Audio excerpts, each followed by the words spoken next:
Transition Advisory Group, we'd like to welcome you to our second candidate information session.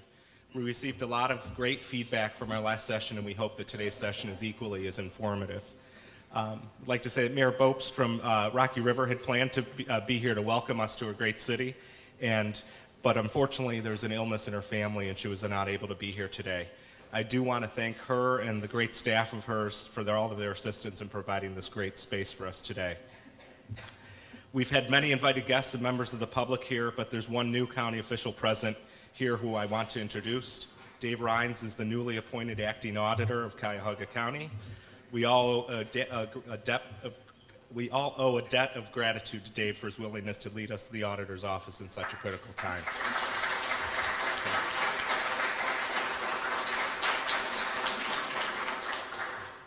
As you know, our last candidate session focused on current county functions and departments. The focus today is more about the transition process and the preliminary results of the work group's efforts. There's been an incredible amount of work done by these volunteer work groups. Today we're offering a very high-level overview of the main themes of the work group recommendations. Please note that some of these work groups have yet to present their recommendations to the executive committee, so we'll be hearing some of these themes in advance of the public presentation.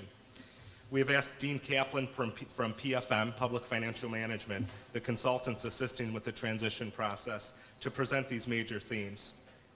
Some of the co-chairs will also be present up on the stage to supplement the presentation as well as answer any questions. Before we begin, I want to remind you that in your packets you have an evaluation survey for today's session, very similar to the evaluation from the last session that we did. Please fill that out. It's a blue form in the back of your packets and all the candidates' packets. And as you can see, we have a very tight schedule. We'll be doing whatever possible to keep us on target. We want to make sure that there's plenty of time for you guys to ask questions and get the appropriate answers. In the presentations that you have, as you can see, the clusters are divided up.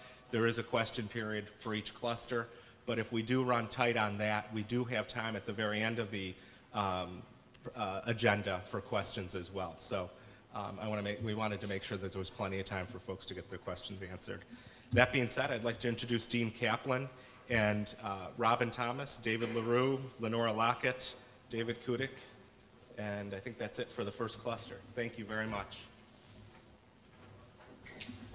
Great, thank you. Thank you for being here. Again, my name is Dean Kaplan. I am with Public Financial Management.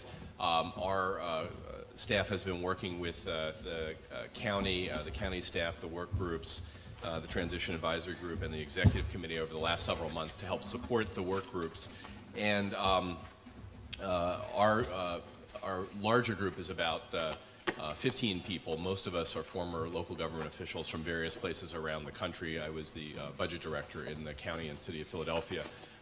We're traveling light today, just me and my colleague Bethany Pugh in the second row there, who is the county's financial advisor as well, and is a resident of Cuyahoga County. What we're going to do today is, as you can see from the schedule, for each of the clusters of work groups, spend a few minutes going over their presentations at a very high level, ask the work group chairs to comment on some of the key things that you as candidates really need to know. And hearing a little bit more about what they're doing, and then leave most of the time in each of those groups for your direct questions, which the work group chairs will attempt to answer. And I did want to spend a minute or two at the outset just talking a little bit about the structure of the work groups, how we organize them, what they've done, and really kind of giving you a little bit of an introduction into where they are now and what you'll be receiving from them.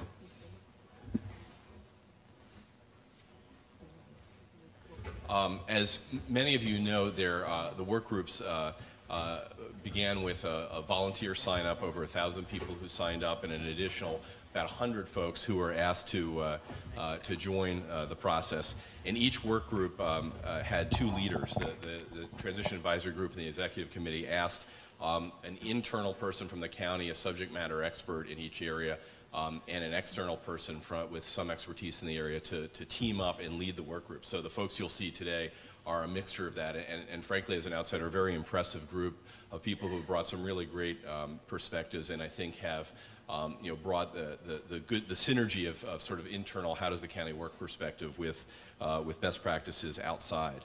And then, of course, they're organized under the executive committee, which is in the process of hearing all of the reports from the work groups, receiving them, asking questions, refining them, and we'll be turning them into a presentation to the transition advisory group that will then go to all of you. The work groups are really sort of in two areas. There are functional work groups, which you'll all immediately identify as ones which are roughly parallel with current groupings and potential future groupings of county departments, things that the county does. And then a bunch of related work groups that cut across various areas, government collaboration, ethics, finance reform, and others. And I think this is a theme that you'll hear again and again and again today, is that there are some repeated themes across all the work groups, and I think when the executive committee reports, it will attempt to kind of identify those cross-cutting issues for you, and then there are specific issues within each of the functions. I think it's also helpful to say at this point that I was able to attend a number of the work group meetings. Our staff were at many of them. But I think they were really impressive for the level of hard work and thoughtfulness that went into them. The work group chairs, the other members of their work group, in some cases subcommittee heads, not only put in a lot of time, but were very thoughtful. They asked us to do a lot of follow-up research. And when you receive the reports in the next month or so, you'll see that beyond today's very high-level presentation, really a lot of detailed work, a lot of good comparative information. One of the things we asked all the work groups to do, and I think they've done a great job at, is providing recommendations for the new council and the new executive, but also giving the pros and cons of how what underlies their decision, so that you can see why did they choose to make this recommendation and not another. What were the factors that led them one way or another? So you'll have some ability to understand their thinking and not just see a recommendation from one point of view. I think the key thing to say is that the work group chairs and their work group members really want you to succeed, and I think they've worked really hard to give you information to help you be a successful first county under the new charter. The work groups themselves, there are 13 work groups, and this is the list that will be coming up, as we mentioned, in groups today, and you'll see this on page 4 of your handout. But as I mentioned, there are a couple of key themes. Structure of county government, how certain functions should be organized, opportunities for savings and revenues, and you'll hear again and again, technology, back office consolidation, other issues.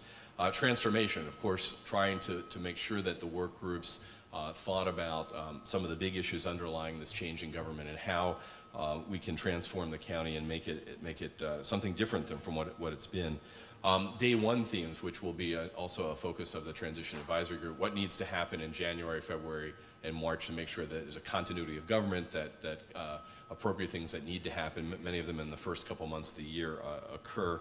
And then cross-cutting and overlap issues, which I've mentioned.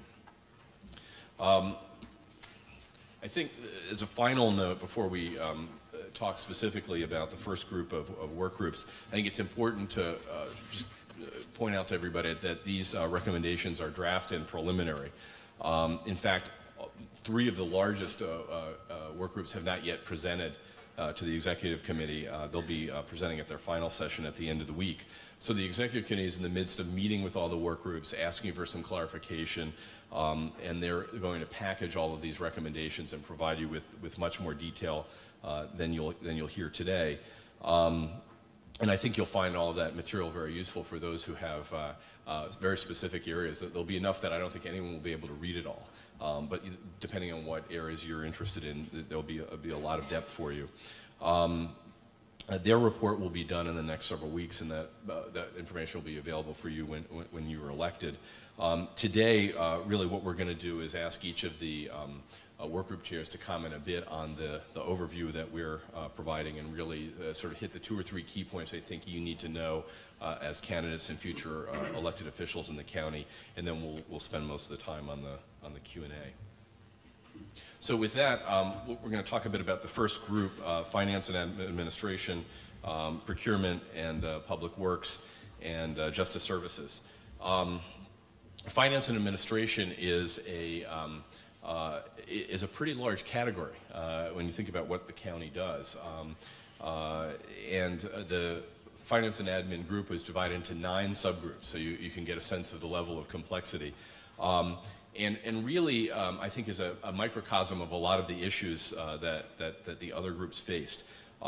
In their accounting area, really they're talking about focusing on benchmarking, finding out how well-run accounting systems around the country and the state are run, investing in technology to both improve their current accounting and also integrate, obviously, the offices that now will be folded in under the chief financial officer, standardizing procedures, and moving to an electronic process. And all that sounds very easy, but most larger governments that have attempted to do this, it's taken them really quite some time to do it. And in many of those cases, the offices that are going to be combined here were already integrated. The other area which I think which they found was really critical, and they spent a lot of time on, was financial reporting. And the county's Office of Budget and Management actually produces a quite good quarterly report right now. That is available generally on the county's website. But the financial reporting looked at what other governments were doing, provided a lot of suggestions about how to enhance that, and particularly how to make it very user-friendly and interpretable for council members and the executive up front, and also suggested key financial information that would be made available monthly as well. So sort of increasing the cycle time and also making it more accessible. Providing more strategic direction. And that's something that I think the Office of Budget Management has been very interested in, and the recommendations the group put together for that encapsulate that area, and also a strong performance measurement function, which you'll see comes up again, a very strong theme across all of the reports. Other areas of key focus, and Robin will expand upon these, the need for a strong internal audit function, which is something the county doesn't have. There are a lot of good models around. Actually, the city of Cleveland has a strong internal audit at the city level. And that's a key factor for, obviously, ensuring that government has the flexibility to operate, but that a lot of the concerns that have been expressed about accountability are met. The county also has a very strong investment and financial management structure now, but a number of the participants in that process are ones whose elected offices are disappearing. So the Finance and Admin group suggested how they might be restructured, and also made recommendations about the cycle of reporting and how investments should be benchmarked, and those are things that need to be revisited regularly.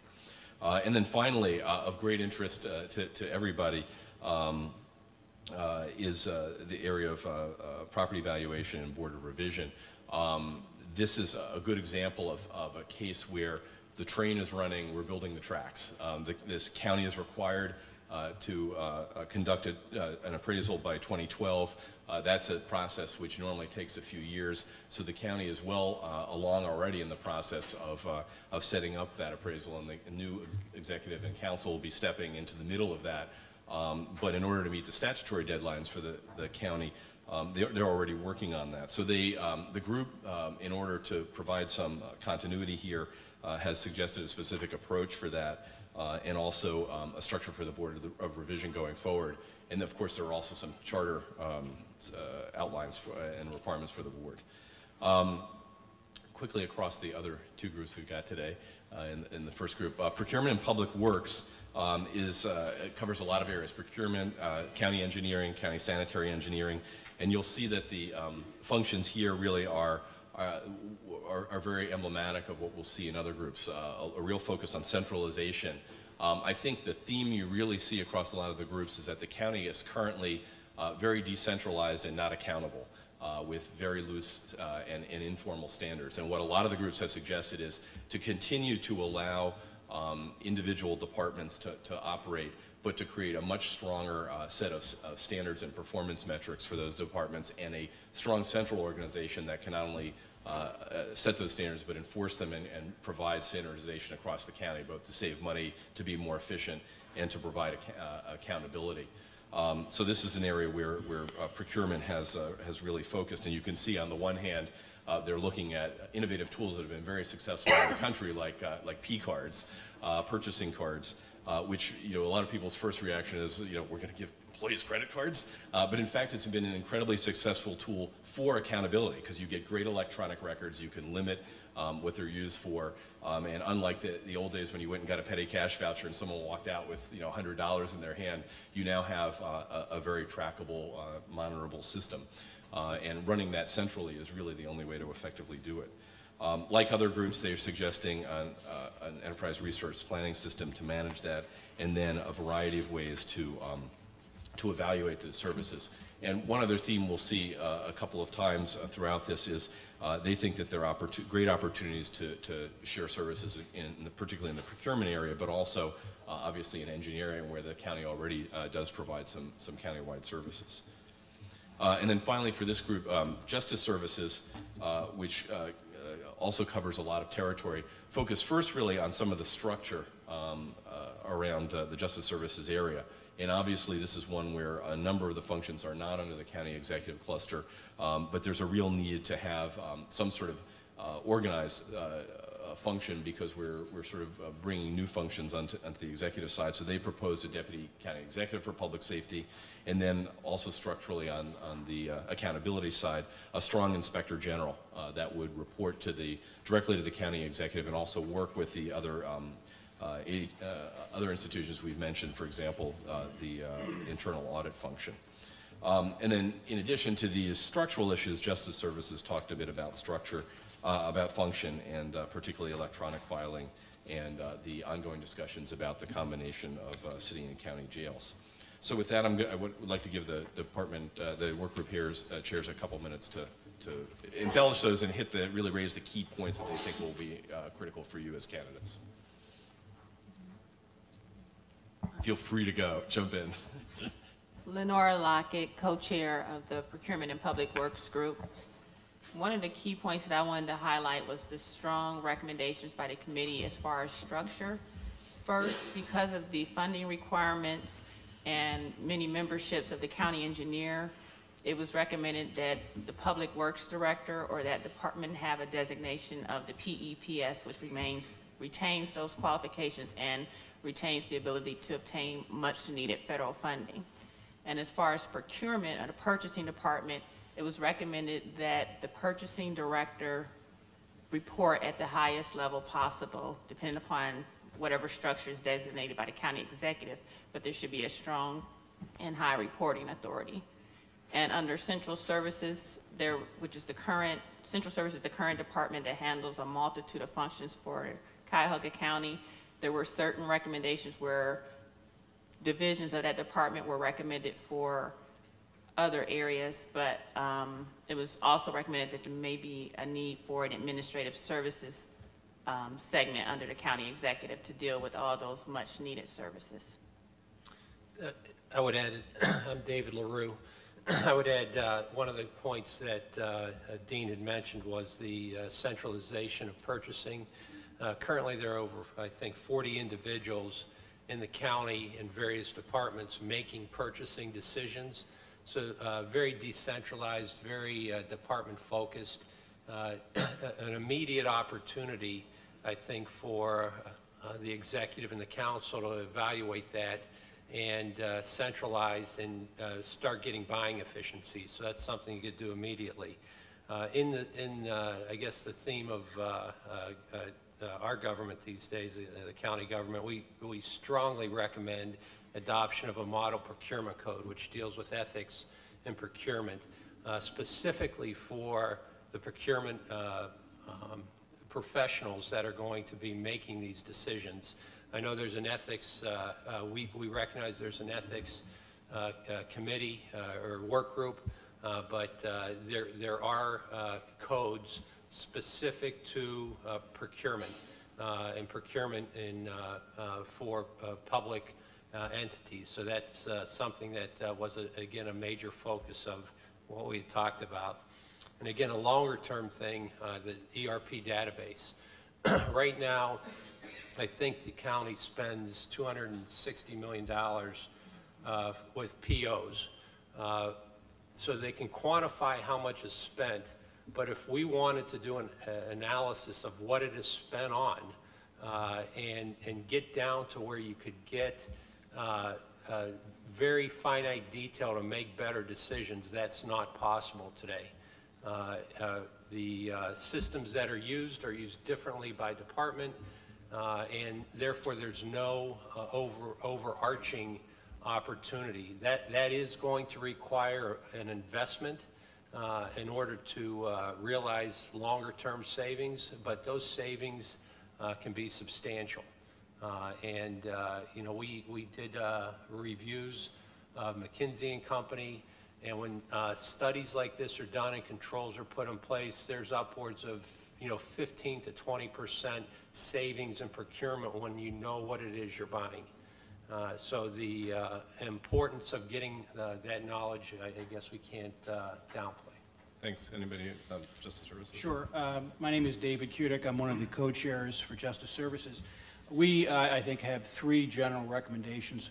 First is that there be an inspector general. An inspector general is someone who investigates and potentially helps in the prosecution of claims involving fraud and abuse. You can have ethics codes, you can have procurement codes, you can have everything out the wazoo, but unless you have someone who is there responsible for making sure those things are followed, they won't be. So that is recommendation number one. Recommendation number two is that there be a deputy county executive for public safety. We think it's important that there be professional administration in charge of the public safety functions.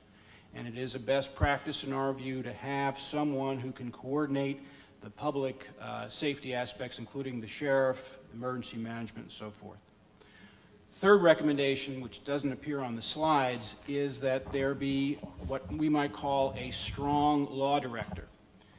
We have a conflict, so to speak, in the charter as to what the law director is supposed to do and what the prosecutor is supposed to do. We believe that, especially for the candidates here who are for county executive, that you want your own lawyer, and you want your own lawyer to have as much power and authority as you can possibly have. And we think that you should make sure that that happens. But you'll end up having to negotiate basically where the law director's responsibility ends and where the prosecutor's responsibility begins. We think that anything that relates to the county executive, the county council, and the offices that are appointed by the county executive should be receiving legal advice and representation, that means in court, from the law director. The county prosecutor, I will tell you right now, does not share that view. So that'll be something that will have to be resolved in the transition process. Robin Thomas, co-chair of the Finance and Administration Committee. Just 2 points that I'd like to make. One sort of ties in with the Inspector General that's being recommended by the Justice Services work group. The Internal Audit Department is something that is brand new to Cuyahoga County, and chair of that subcommittee had the task of starting from scratch, developing an internal audit manual, coming up with job descriptions, a mission for that group, and many of their findings will be to improve processes and verify that things are in balance, that departments run efficiently, but they, may discover things in their activities that can be passed on to an Inspector General in the areas of fraud. The other thing I wanted to focus on is the property valuation. I mean, as you know, we need to be in the process right now in order to determine values for January 1st, 2012. We do have a recommendation that's already being put into place for how to handle that reappraisal. It would save significant amounts of money for the county. But tied in with that, we're looking at adding some tools for those appraisers to use through aerial photography, through an integration of the property valuation system with the GIS system. So in addition to looking for savings, we're also trying to improve the quality of what we're doing. Thank you very much. That was very helpful, and we've covered a huge amount of territory with, and I think, pointed up some of the key themes, so thank you for those comments.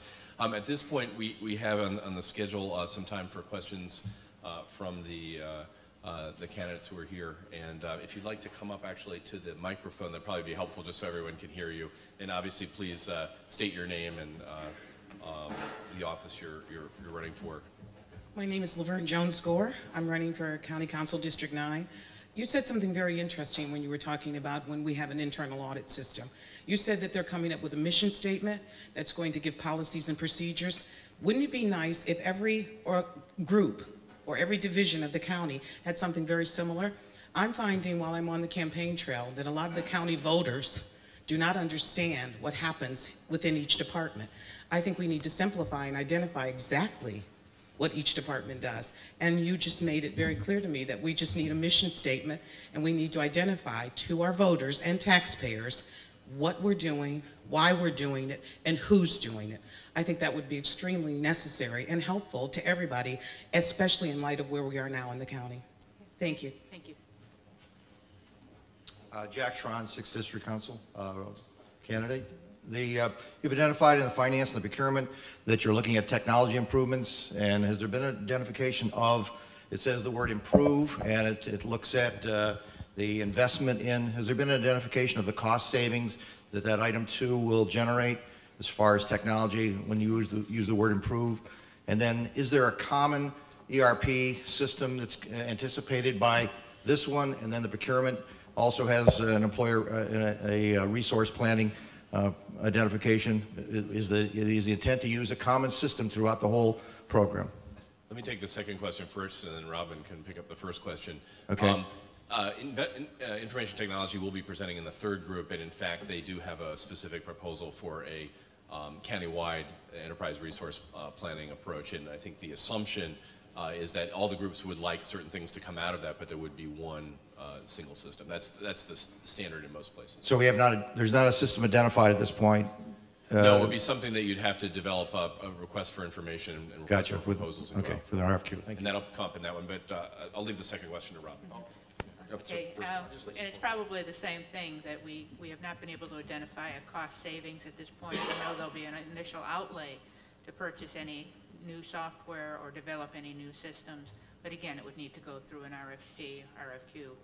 Well, I heard the words that there's going to be a 15 to 20% improvement in the procurement function, Right. but I did not hear that in the technology savings that's on this slide here. So I was just curious as to whether that's a statement or that's an actual fact that we anticipate that it's going to be improved financial conditions as a result of the system. We're, it's an assumption at this point. We're confident that by improving the systems within the department, we can accomplish a cost savings.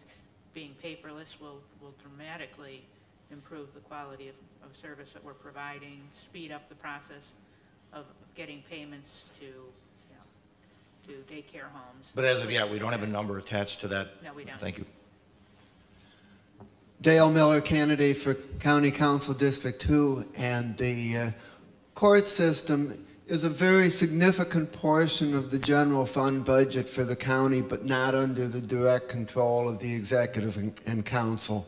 And my question is your advice as to how cost savings can be achieved, efficiencies improved in that system, given the fact that it's outside of the direct control of the executive and council?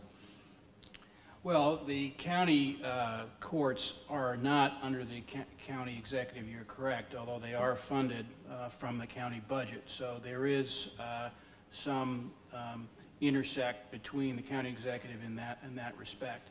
And I would imagine that what would happen in the new government would be a lot like what happens now, in that the presiding administrative judges would be talking to the budget commission, or the budget committee that's been set up under the charter, and be accountable in terms of how they're running their court.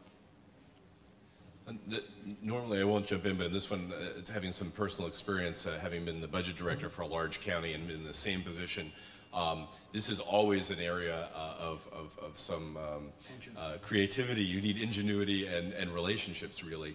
I spent a lot of time negotiating, as David Kudik suggested, with the president judge of our local judiciary and his chief administrative officer. And I think the key thing will be, one of the recommendations they made, to have a deputy county executive type structure for justice services, who would be the person who held that day-to-day relationship and worked with the judiciary, is really critical. And to some degree, I think also the council, once it's organized, whatever committee has responsibility for that area, it's really a matter of building strong relationships so that the courts, which are obviously an independent branch, which have their own prerogatives, but also need to understand the financial situation of the county. Phyllis Crespo, candidate for District 7. I noticed in many of the recommendations presented today and online have created different jobs, different staff members, new commissions, new boards, and I wanted to know whether the individual subgroups or the transition advisory group of the whole had a goal regarding the payroll. Is it your goal to increase the payroll and increase the staff? Is it to maintain the payroll at what it is now, or would it be to shrink the payroll? And if you're going to have a goal of maintaining or shrinking the staffing and payroll, how do you intend to accomplish that with the new levels of administration and the creation of new jobs? I think that's an excellent question, although probably one that really would go to some degree to the executive committee itself, which will be putting the reports together. You've hit on a really important point, which I think a number of us, it took us a while to see, but of course each of the groups have felt that their area is one for great focus, and in fact they all are. There have been a lot of suggestions about direct reports to the county exec or their senior staff, and if all of those were undertaken, you might in fact, although many of those would parallel existing positions in the government, there clearly would be some new ones. I think that the executive committee will take that into account in providing its final report. The one thing I think we would say is that there needs to be enough of a senior staff that the executive can in fact run the government on a day-to-day basis. And you'll see when we get to the human resources presentation later that about 1% of the current structure is unclassified department heads and other senior administrators. So I think that the key factor getting at is how do you be as flexible and effective as possible without ballooning your executive corps? And I think, I'm not sure we have an answer, but I think it's an excellent point. But I do think it's kind of the phrase, sometimes you have to spend money to save money. For example, if you have an inspector general or you have a deputy executive, which are two new positions, we think that the creation of those new positions will save money. One, on the inspector general side, is going to save a lot of money in terms of wasted funds or funds that go through fraud and abuse. On the deputy executive side, that position is going to be able to use some synergies within the departments that are under that position in terms of weeding out some of the administrative costs. So if you create those positions, we think that the long term will be, for those specific positions, that you're going to see savings in the county government. And I think that you'll see, as some of the other presentations are made, in certain areas that are cross-cutting functions, like in technology and administration, there are opportunities to eliminate some positions as the functions are combined. I would just add that I don't think it was any single group, working groups, objective to put out that our goal would be to create additional positions. I think in the county government as a whole, there's too much money expended in payroll, etc. The things we're recommending, whether it's centralizing the procurement process, where you have, as I mentioned, 40 individuals throughout different departments touching the procurement process. When you bring a group like that together and have that under one procurement executive or procurement professional, you can expect immediate savings just through that simplification of administrative process. Those savings can then be taken and reinvested in these other areas, an inspector general, an internal audit department that continues to bring greater control to the overall process, and control through an ERP system, whichever one that is. If you have one system where you can track spending and process, it automatically leads to savings in personnel costs, et cetera, in the long term.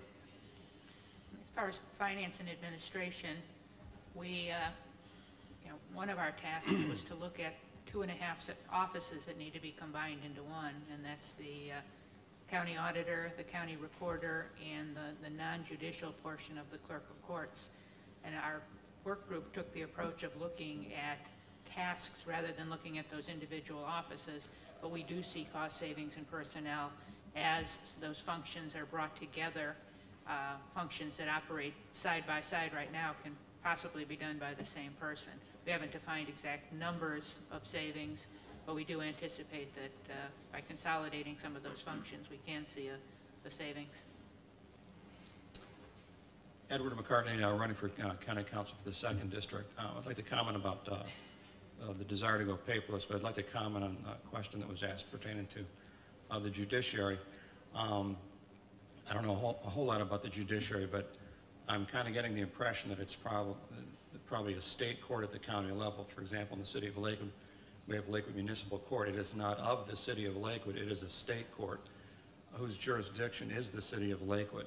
But there is some sort of an overlap, I think as one person was saying, pertaining to the county, but getting back to the city of Lakewood pertaining to as far as how they're paid. It might be from the city of Lakewood, but I'm not sure, but there's some sort of there's a separation, but there's a bit of an overlap. Now getting to the desire to go paperless, I'm not in favor of going totally paperless. I'm in favor of using the internet in addition to paper. I'm just making a comment here. For example, with ballots, I favor paper ballots, and there's a congressman, I believe, for the 10th District, Mr. Kucinich. I basically agree with what he has to say about that. I'm probably not in favor of electronically counting the paper ballots. I would be in favor of getting, like maybe a Democrat, Republican, to observe the counting of paper ballots at the precinct level. I'm not in favor of doing things fast at the expense of accuracy. I heard something about Canada that they count their paper ballots for their elections in about 4 hours, and yet for some reason, I think I hear some elections that aren't even counted that fast, done electronically. So I'm not a big fan of going completely paperless, and I'm not implying that you're implying that. So any comments or questions on that? Thank you. Good morning, Don Scipione. My name tag still says that I am the county executive, and I appreciate that. But I have a question about the law department that you want to add. Well, it's actually from law the charter. director. I'm sorry. It's in the charter. The law director is a charter-created position. I'm sorry. Go ahead. So you're emphasizing that we should do that. Yeah. We should follow the charter. The conflict in the charter is this, Yes. that the charter creates the position of law director. It also recognized the position of prosecutor. It says that the prosecutor is to have all duties that are defined under Ohio law. Well, that includes the representation of officials. So the question is, who represents the county executive, the law director or the prosecutor? And we think if you're the county executive, you want your law director to be representing you. Right. So there are models for this, and this Yes. would be sort of like who was the guy? Dean, Nixon's lawyer. That would be sort of the model here. They represent. Without that connotation, yes. Yes. All right. Thank you. Maybe a little different. Thank you. And I want to thank this group for their thoughts. And as we mentioned, there is time, as Jonani mentioned, at the end of the presentations today there's about another hour Q&A time. So some of the folks who will be around will be able to come back to this if there are more questions. But for now, I'd like to bring up the next panel.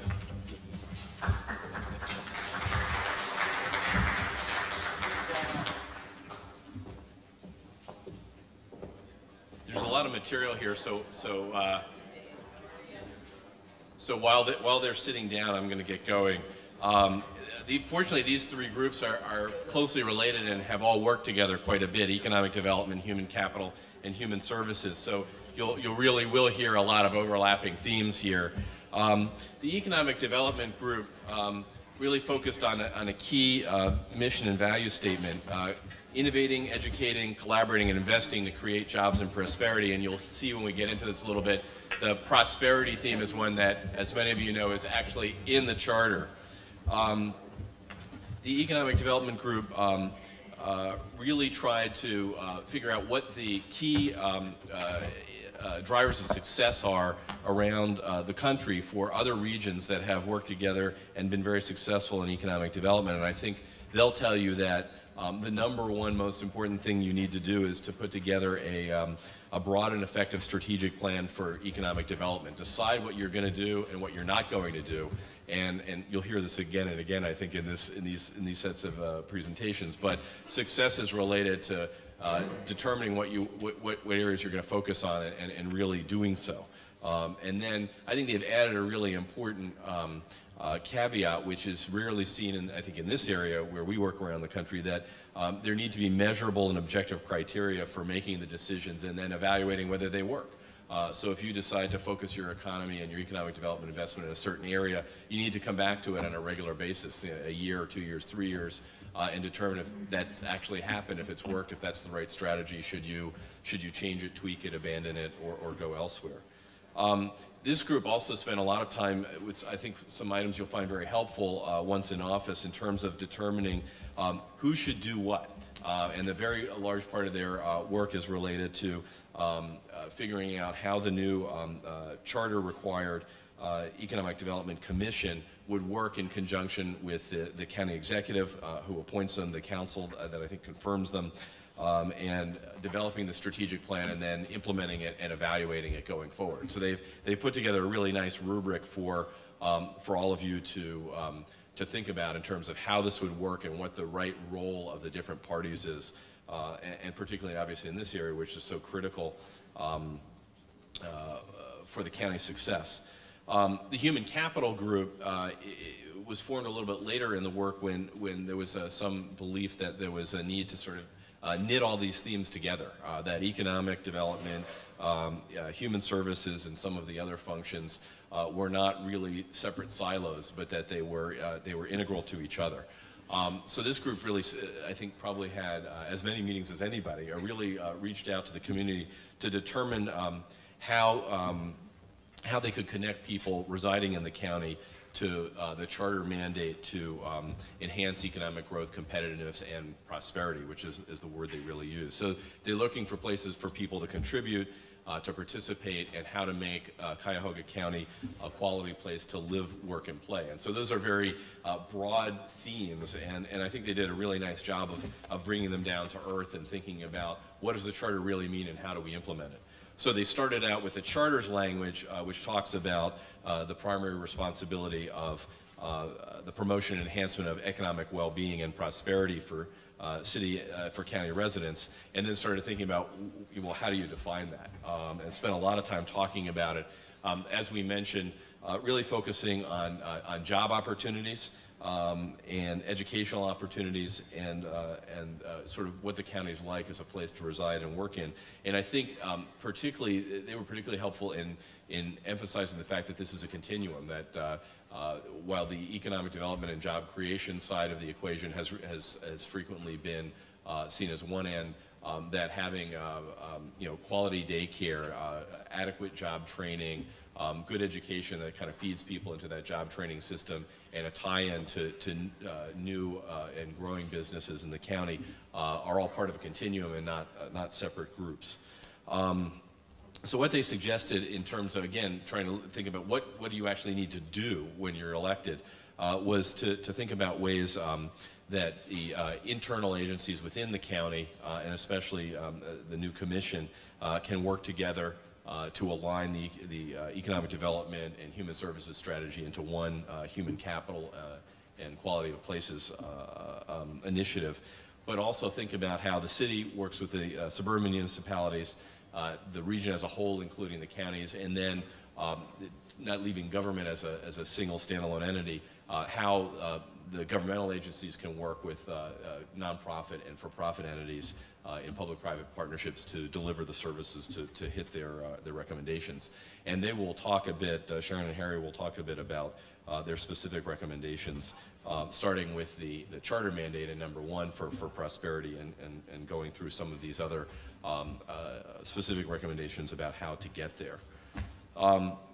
The Human Services Work Group is critical because of the huge size of the human services budget in the county. Obviously, a lot of this funding comes from elsewhere. The county may have a match, or in certain cases, the levies make up services that aren't provided by state or local funds. But a very large part of what the county does, and one with some critical timelines in terms of maintaining services, particularly in this economy. The Human Services Group specifically, like many, suggested, and someone had spoken about a strategic plan countywide and having an agreed strategic approach for each area. This is one clearly, given the diversity of the services and the broad impact, where one's necessary, and they've suggested that. With ultimately a focus on the consumer and what services are provided. And I think one of the issues that I think will take place during the transition period is an opportunity to go out and see some of these services directly, and I would strongly recommend those who have an opportunity to do that, which will, I think, be provided by the Transition Advisory Group and the Human Services Cluster. That's a great thing to do to get a sense of what services the county actually provides. And then I think critically, in this very last bullet, the advocacy role for the county.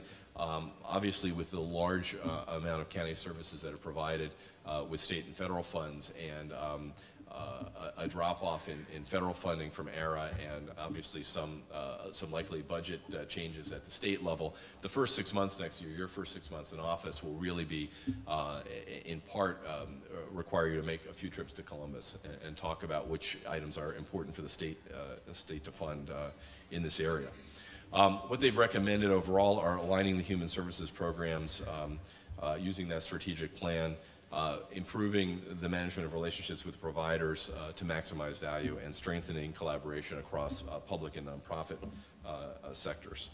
I think with that, we've hit all the big points, but let me ask each of the heads to introduce themselves and make any comments they have about the priorities they'd like you as candidates to have in mind. Good morning. My name is Lee Trotter. I'm here sharing the platform with Judy Rawson, and we are 2 of the co-chairs for the Economic Development Commission. Our 3rd co-chair, Ms. Sandy Pionalto, president of the local Federal Reserve Bank, is really out trying to save the whole economy while we address the local economy here. So we excused her from this meeting for that purpose. We felt that she was doing a greater good. What we really want to do is try and help focus where we think issues for the new government will arise, especially at both the executive as well as the council level. And what we wanted to focus on is the fact that this is, in fact, a new beginning. Economic development, while a stated department in the county, was never a fundamental charge of the county. So having that in your quiver, you can not look at the Economic Development Department current performance or prior performance as either great or bad. It is what was, and they operated as best they could with a non-mandated priority in an organization that was hugely stressed for allocating resources across a broad array of activities. So with that in mind, we want to take a look at how does the new county begin to function with a purposeful economic development strategy and execution and accountability role. In doing that, we decided that we should not let history stand in the way of doing what needs to be done now. And quite often you will look at what's going on and say, what we can't or we didn't. We think that the first thing that has to happen is the county government has to align itself to perform coordinated, collaborative economic development activities. And that starts with a leadership philosophy and a leadership capacity that must align activities in the community, especially on the public side, understanding that even though the charter gave the county a primary economic development mission, it did not necessarily take that away from any other entity in the community that now performs those activities. So we believe that the county executive and council, if they follow the charter, will look to the Economic Development Commission as a prime location for having collaborative and coordinated conversations about what their vision, your vision, for economic realities and economic programs in this community should be. There are many entities that are performing their task well.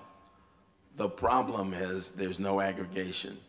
And when you have limited aggregation on such a broad macro subject, it's difficult to decide what you've accomplished at the end of the day.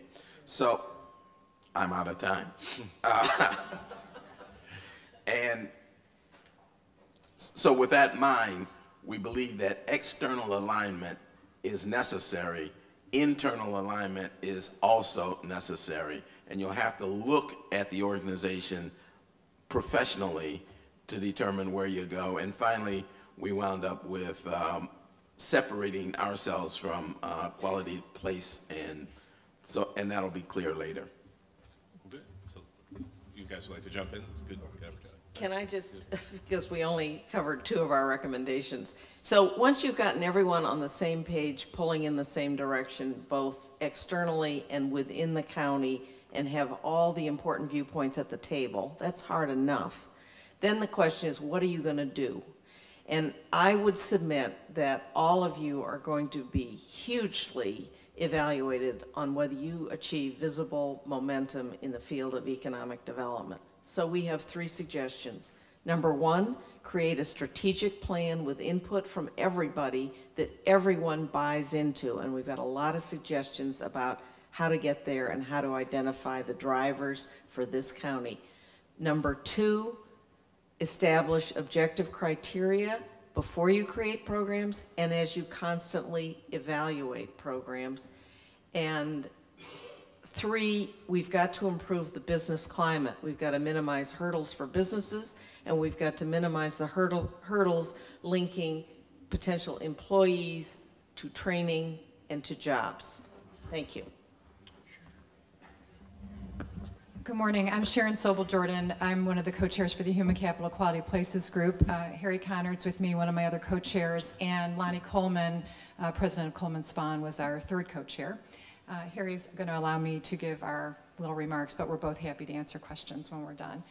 Our work group was formed late, and I think it was a perceived gap between economic development and human services. The way we looked at it in our work group was that from the economic development perspective, we were the people, places part of economic development.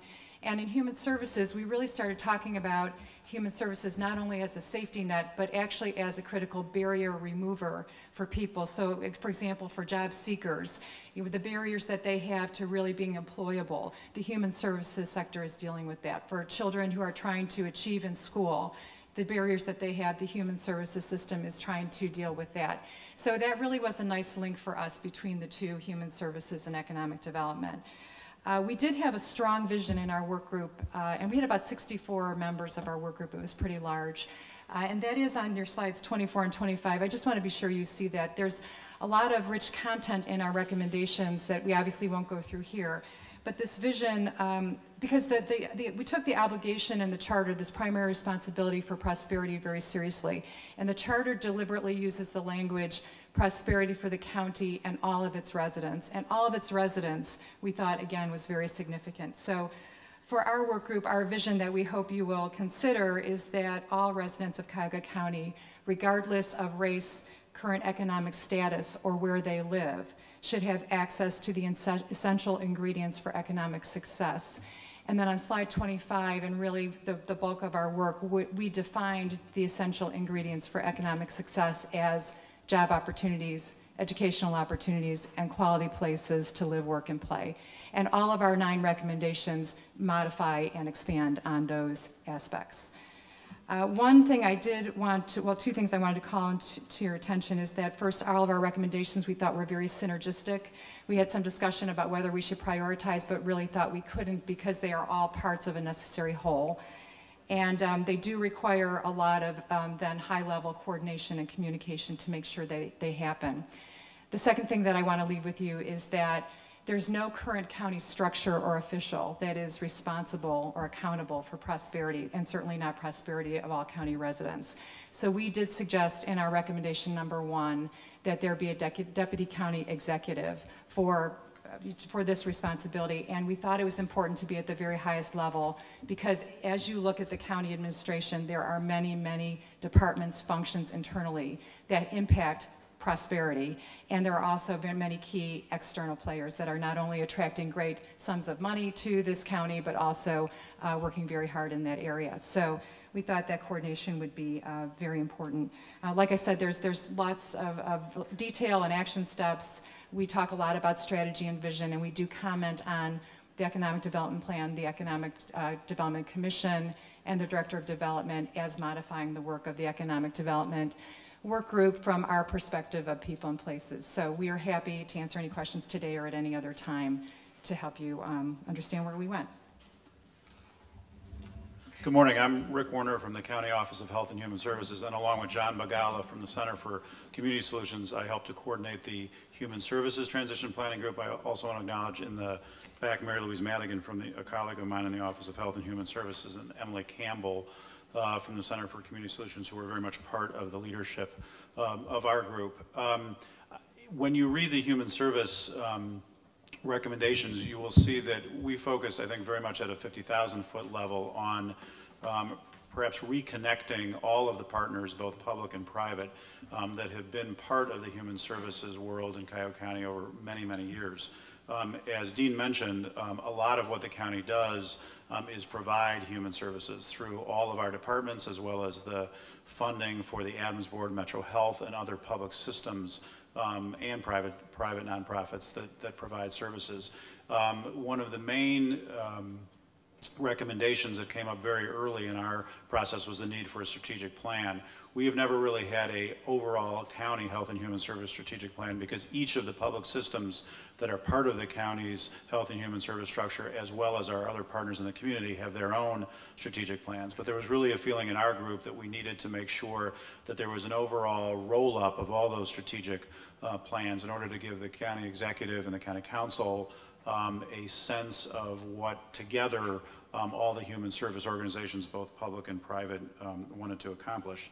The one other thing that I think is very silent in the, and understandably so, in the charter, but does merit discussion during the campaign and after the new government takes over in January is the importance of the health and human service levies. I think I've said this at the earlier session that we had before the primary, but the two health and human service levies in Cuyahoga County generate together almost $250 million. Without those resources, the county would have a very difficult time fulfilling its both state and federal mandates as well as its local mandates in human service. And so although it's not in the charter, one of the most important roles for the new county executive and the county council will be a cheerleader and advocate for the health and human service levies, as well as an accountability structure to make sure that both the county departments as well as our partners in the community are using those resources wisely. I think two things for the new government to think about as they come in January. One is we appreciate all the support that we got from all the candidates during the Health and Human Service Levy last May. Making sure that issue 15 passed was a critical part of making sure that the new government can get off on a very solid footing as it deals with many other challenges. So that's the good news. The challenge for us on human services in early 2011 will be the state budget process.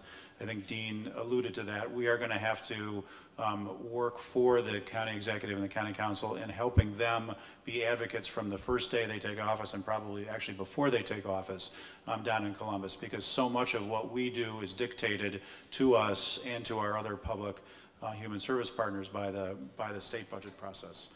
The only other thing that I would say, going over to one of our last two more points on two of our last recommendations is one, we had great discussion within our group and frankly disagreement on where does the human service process meet up with the work that's being done by economic development. And there was a feeling that we need to make sure that we're good partners, that we're a good portal or entry point for folks who will be served by the workforce and economic development systems within the county and the community. But there was also a lot of pushback within our group on the need to maintain the safety net, because there are some folks within the community who will not be able to advance to unsubsidized jobs and completely independent and self-sufficient living. And so the county and the new county government will have to balance the need to be the social service safety net and to continue to provide that level of service, as well as be a good partner with the economic development and workforce development areas.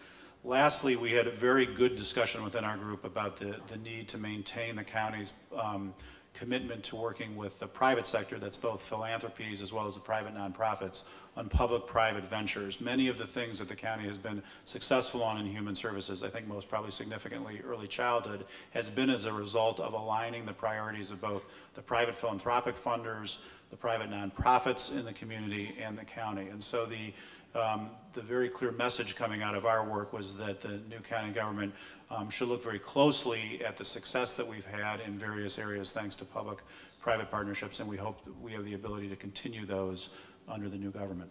Thank you. Great, thanks everybody. And if you have questions, again, we'd be happy to come to the microphone, and especially given the tight time frame we have, I just want to remind everyone, if you can limit commentary and focus on questions, obviously people have a chance to gather after the meeting and talk through other issues, but if we can focus on extracting some more information from these folks, that'd be great. Please. Thank you for all of your help. I've met many of you as I've crisscrossed across many of the different departments within county, and it's good to see you and it's good to hear you. One of the comments that was made by Ms. Ralston is that business, there has to be a partnership with business. The county doesn't have any widgets to sell. It's all taxation. Did this Economic Development Committee come up with anything that says how we market this region? Because I think it's a fabulous area, and I think we have to have something that markets it to businesses and the greater country as somewhere they might want to relocate, or somebody, jobs that could be brought to our county? Absolutely, that's a great question. We suggested a number of mechanisms that are in the report.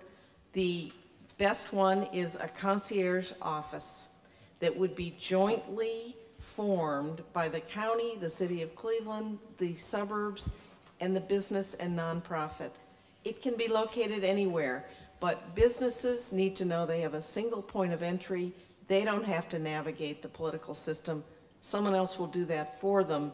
And as soon as that concierge office feels it has a real live investor, then they would turn it over to the appropriate department in the county or elsewhere to take it from there. Thanks a lot.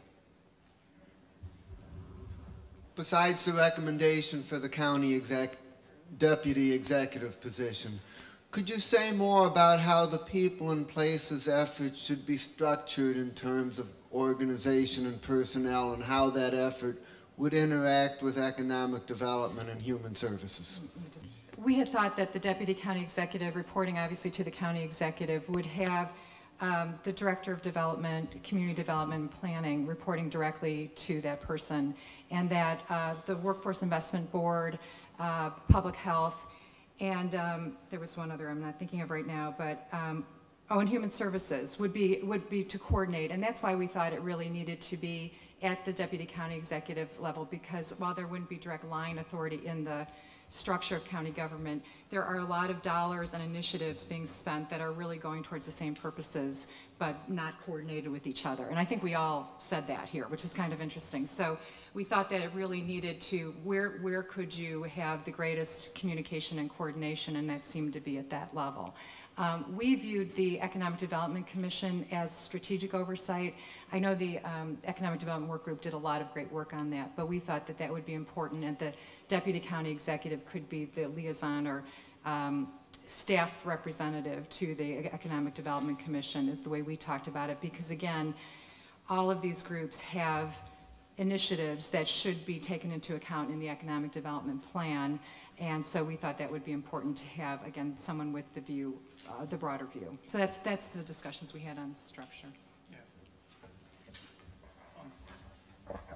Harry Conard. We would also emphasize that the budget should not be looked at strictly one agency function, that it should be looked across the various departments, so that in our recommendations you see where the county is an advocate for something, and then as the budget's developed, you look at what you are making your investments in by funding something, and that those investments be aligned, and they also be done in a collaboration and with discussions with the departments that you are funding for the same purpose. The best example would be workforce. So you have the WIB, Workforce Investment Board. Because of the lack of federal funding, they now have to look at putting a person in a job that is needed today. They're not doing the job training. Job training comes from human services and the nonprofits and the foundations. So you have everybody in the same room or some kind of collaboration process to think about what are the jobs 2 years out, what are the jobs, what are the training for those jobs that needs to be done, and then who implements that training process. That's what I mean by cross-cutting various segments. I might just add one other thing to Dale's question about structure.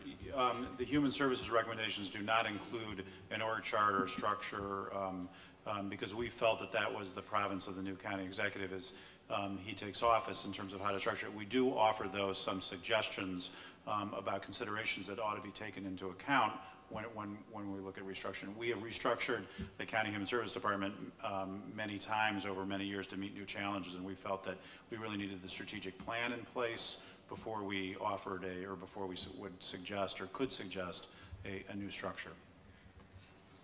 Thanks. Next question. Hi, Ken Lancy, running for County Executive. A little short there.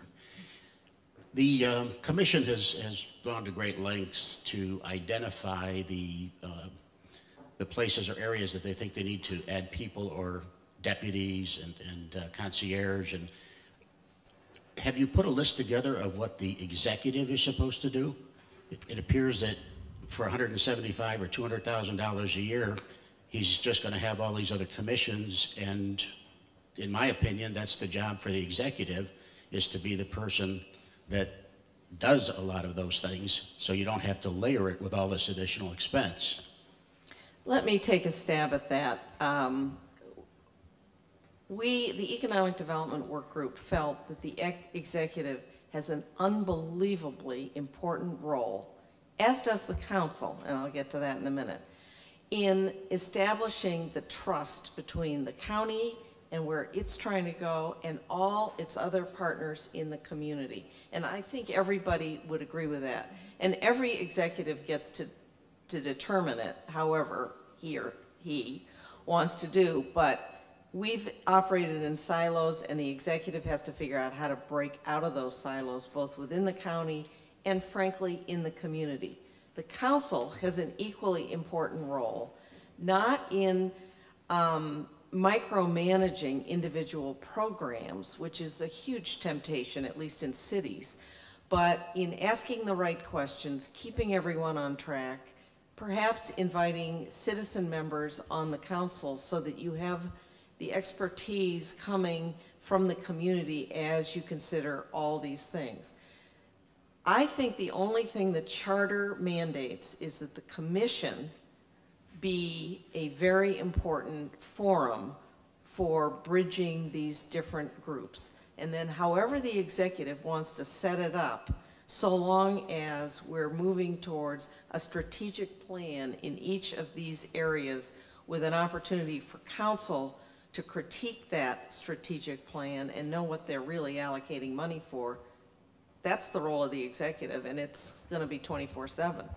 And I just want to add, I agree with everything Judy said. We just wanted to call out the deputy county executive because right now there is no department or official responsible for our body of work. And so whereas a new county executive could take the human services recommendation and give them to somebody there, there's nobody there right now that you'd have to split them up. And I think we all thought you would lose the synergies and that really come out of the recommendations as a whole. So that's why we really focused in on not the county executive, because for all the reasons Judy just stated, but someone right there reporting to the county executive. Okay, it was my opinion that the executive is to have the vision, work with everybody, and then implement it himself. And in order to be effective, you have to have that advocate. You have to have somebody at that level of authority to be able to bring business into the county. So again, by footballing it off to somebody else to do the job rather than the responsible person, when you deal with business, they don't want to talk to the deputy. They don't want to talk to two commissioners. They want to talk to the executive. They want to talk to somebody who's a decision maker that could give them information. And so it was my understanding that it was a collaboration between all of the agencies, economic development agencies that I visited, that they've all worked hard making an effort to do that. But we are where we are with this separate effort. And so in bringing a county executive to the head would be to bring all them together and share a vision, create a vision, and let the executive go make that happen. Thank you. Just as a follow-on to that and a direction for you to find that information, in the economic development work papers, you'll find we spent several days of bringing in experts and also visiting experts, most notably Allegheny County, where they have a county executive, and that was his role, is to be the chief executive, not the chief operating officer, which is a kind of a conflicting kind of situation. You want to operate it and manage it, but to be the outward voice, the outward vision, the outward contact for everything that required a high-level activity. So if you read those, you'll see that it's a very nuanced activity, but the county executive becomes a major player in county government. In fact, the major player. So we applaud you for seeking that position. Thank you. One more comment. In this particular county, though, we have a situation where the county executive has to be the COO in the first term. You have to be the operating entity to be able to turn this county around. Because if you just advocate somebody else do your job, you don't have the vision or the ability to carry that out. So the CEO has to be a very good COO to micromanage, to turn the county around, to make the changes necessary, and then build a team to be able to administer that and keep it moving smoothly. Thanks. Thank you, and thanks for this panel for your hard work and for your comments.